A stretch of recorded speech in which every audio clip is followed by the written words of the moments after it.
정치권 신당 얘기해 보려고 합니다. 지금 신당 얘기가 계속 나오고 심지어 여론조사에서까지 뭐 윤석열 신당 만들면 어떻게 될 거냐, 이준석, 유승민 신당 만들면 몇 % 나올 거냐, 막 이런 여론조사도 나오고 그러던데 장성철 소장 정치권 소식 밝으시니까 이 게이지로 놓고 봤을 때 신당 출연 가능성을 100으로 놓고 봤을 때 어느 정도까지 지금 무르익은 것 같습니까? 120%죠.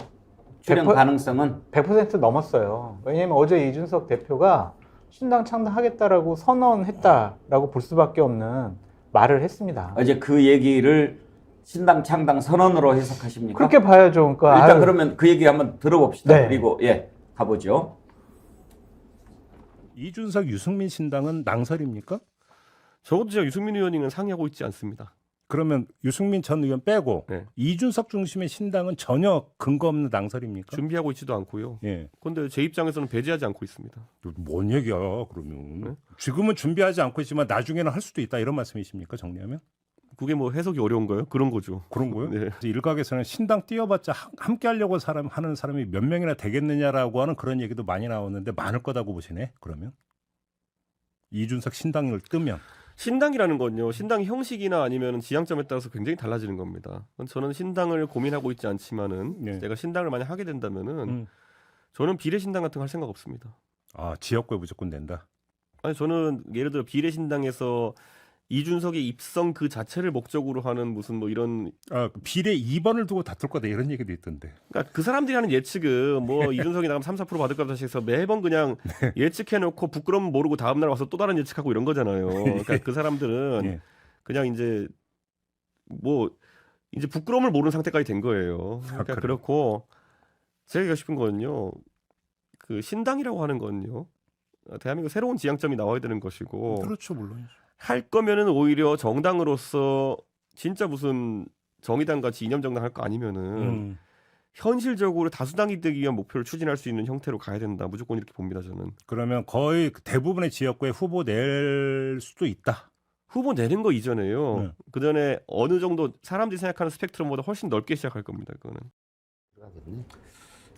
뭐 창당 선언만 안 했지 지금 장성철 소장 말씀처럼 신당 창당 준비하고 있는 것으로 들리네요. 그렇죠. 그러니까 포괄 정당, 인물 중심의 정당을 만들겠다라는 거예요. 그러니까 민주당이나 국민의힘 같은 경우에는 강력한 지역주의 정당이잖아요. 그 영남 호남을 넘어선 어떤 그런 포괄 정당 개념, 가치, 뭐 철학, 뭐 이념 이런 것들을 다 포괄하는 그런 정당을 만들고 싶어 하는데 저기에 보면은 뭐 유승민 대표랑은 지금 아무 얘기도 안 하고 있습니다. 막 이런 얘기를 하고 있잖아요.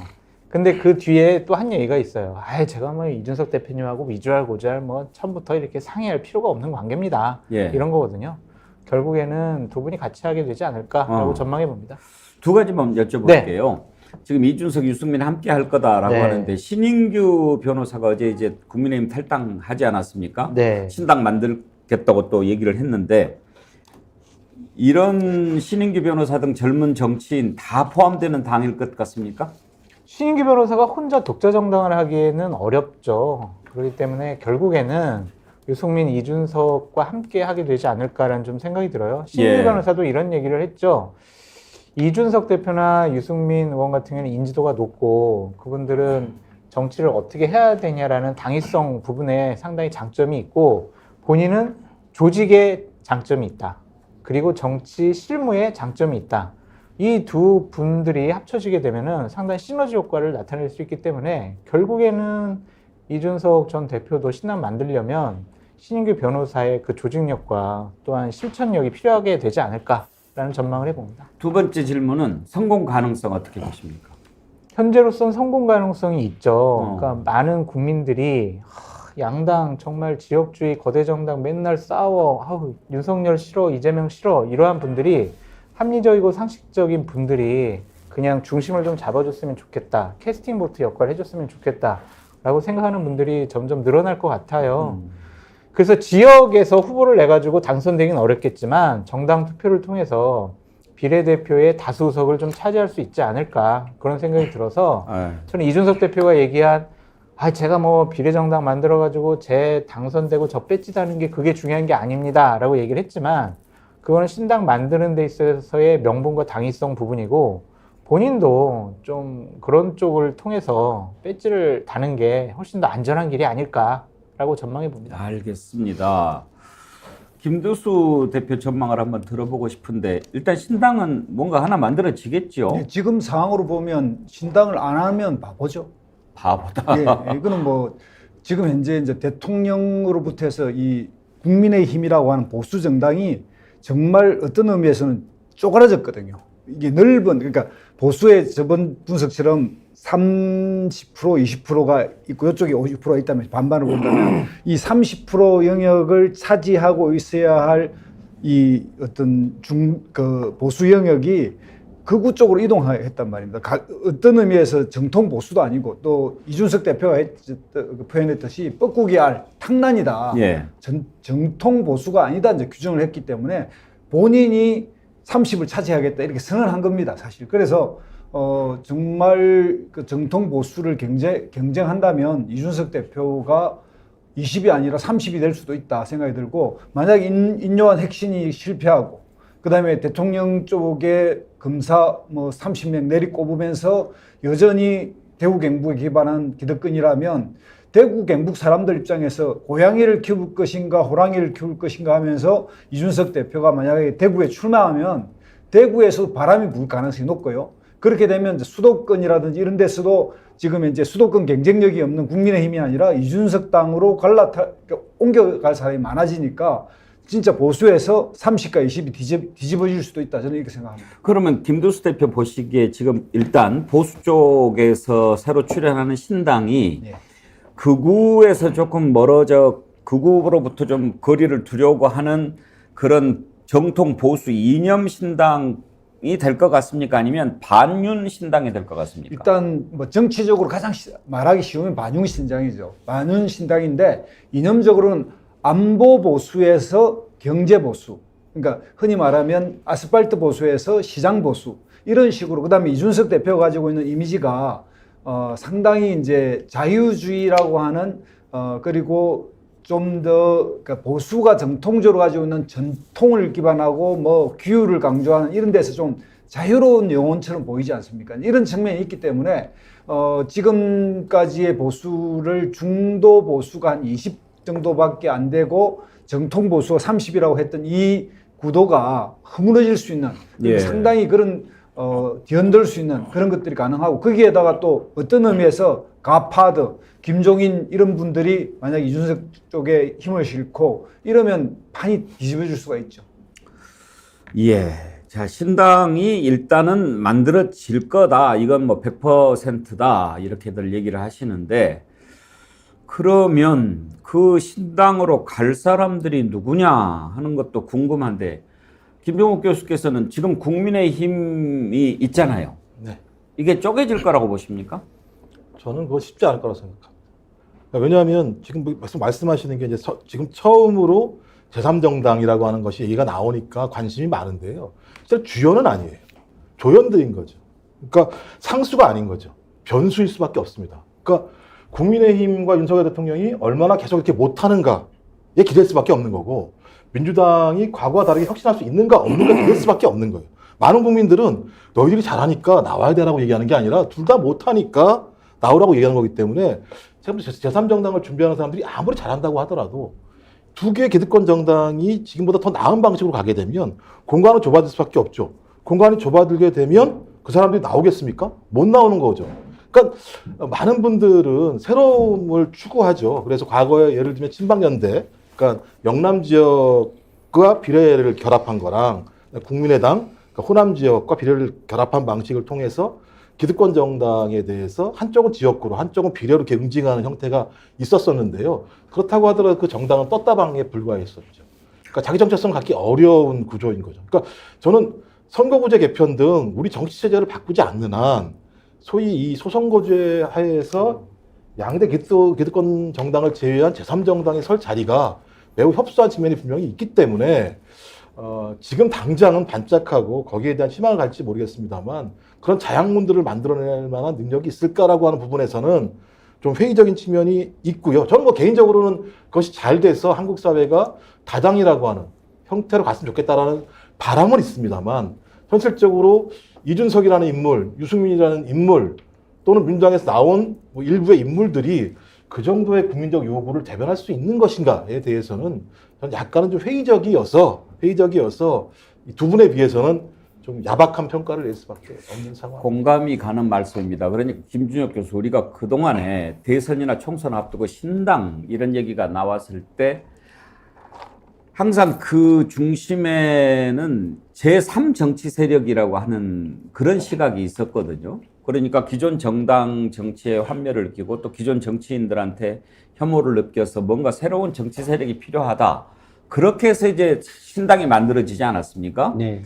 또는 뭐 이제 경제를 하던 사람이 아이고 이거 뭐 나라에다 돈 갖다 바치느니 내가 그냥 정당을 하나 만들어서 대통령 돼야겠다 해서 만든 정주영 케이스도 있고, 그다음에 이제 제3 정치 세력으로는 기존 정치 세력에 대해서 좀 환멸을 느끼고 태어났던 것이 안철수 신당이라든지 문국현 신당이라든지 그런 형태 아니었습니까? 네, 네. 그런데 지금 얘기가 되는 신당은 그런 제3 정치 세력보다는 기존의 국민의힘을 지키고 있던 주류에 가까운 세력들이 윤석열 대통령한테 점령당하면서 쫓겨나고 그 사람들이 만들어가는 그런 차원이라는 것에서 지금 나오는 신당 논의가 기존의 논의하고는 아주 다른 형태란 말이에요. 다르긴 하지만 지금 유승민, 이준석, 신인균 이분들이 조금 전에 앵커님께서 말씀하셨던 그 명분으로 저는 가게 될 거다. 왜냐면 그냥 야 우리 열받아서 그냥 나오는 거야. 이렇게 하면 신당 창당 명분이 안 쓰잖아요. 이분들도 역시 마찬가지로 조금 전에 민생보수, 경제보수 이런 말씀하셨는데 저는 이런 방식의 명분을 내세울 거다. 저는 이 신당이 저는 굉장히 성공할 것 같은 생각이 들어요. 제가 성공할 것 같은 느낌이 죄송합니다. 어제 제가 그 지역에서 강의를 했었어요. 예. 강의를 했는데 70이 조금 넘으신 어르신이었는데 굉장히 해박하시고 내공이 굉장히 있으시더라고요. 이분이 하시는 말씀이 자기는 좀 약간 보수적인 사람인데 현재 국민의힘은 이 보수적인 정당이 아니다. 그렇다고 민주당 지지하기도 굉장히 애매한데 정말 참신한 사람들이 나와서 진짜 보수 이야기하면 난 거기 지지하고 싶다. 김 교수님 생각이 좀 어떠냐? 뭐 이제 이런 이야기를 이제 같이 좀 나눴는데, 만약에 유승민, 이준석 이 사람들이 신당을 창당하게 되면 이분들이 여기를 지지할 수 있겠구나. 일단 기본적으로 경제가 굉장히 어려운 상황에서 유승민 같은 경제통, 그럼 앞으로 경제를 어떻게 해야 되겠다라고 하는 대안을 이야기할 수 있는 사람이잖아요. 지금 우리나라 정치인들이 지르기만 하지 대안을 이야기하지 못하는데 최소 유승민 정도 되는 인물은 대안을 이야기할 수 있는 인물이고 2030 세대들 입장에서도 지금 뭐 5포 세대, 7포 세대 이렇게 이야기하고 있는데 굉장히 보수화되어 가고 있어요.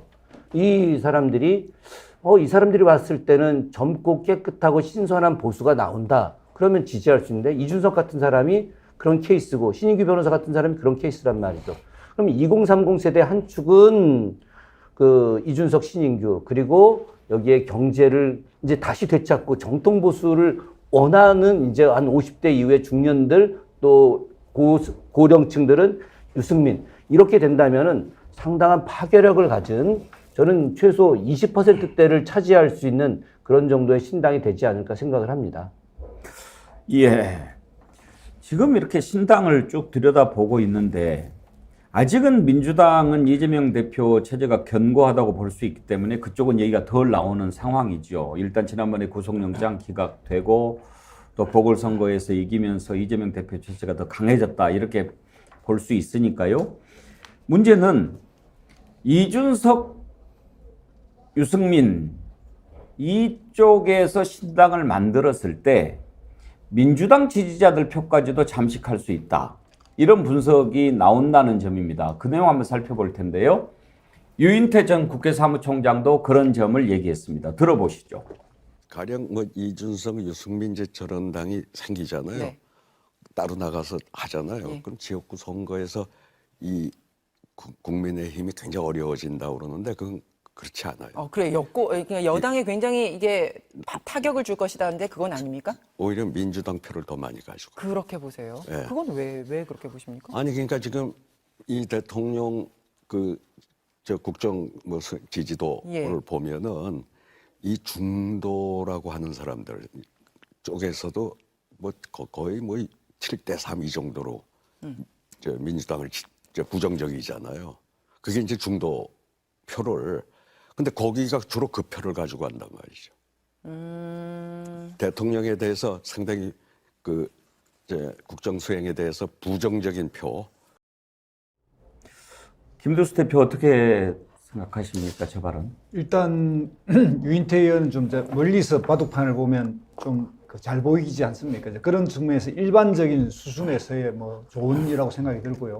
그냥 한국 정치 구조나 환경에서 보면 두 당이 상당히 공존을 하고 있는데 적대적 공존을 하고 있다 보니까 한쪽이 분열하면 다른 쪽도 분열하고 또 한쪽이 통합하면 다른 쪽도 통합하는 그런 것이 과거의 이제 정당사의 흐름이었습니다. 그러니까 이번 경우에도 보면 제가 이제 분석한 대로 이제 3대 2대 2대 3 이런 식으로 이제 보수 진보가 이렇게 펼쳐져 있다는 측면에서 그러니까 진보 쪽 영역은 지금 좀 덜합니다. 그러니까 왜냐하면 상대적으로 지금 현재 과거에 20을 표방하려고 했던 정의당이나 이런 쪽이 무너져 가지고 민주당이 그러니까 40, 10 이렇게 구성하고 있었거든요. 그 지금 이제 정의당이 표현했던 10도 한 5로 줄어들어 있는 상태에서 민주당이 한 45, 5돼 있는 상태에서 이 45에 지금 불안감이 좀 있는 건 사실이지 않습니까? 당 내에서 일단 뭐 수박 논쟁 같은 게 있고 그다음에 이제 가결 뭐 5인방 그러면서 이제 이런 부분에 되면서 여기에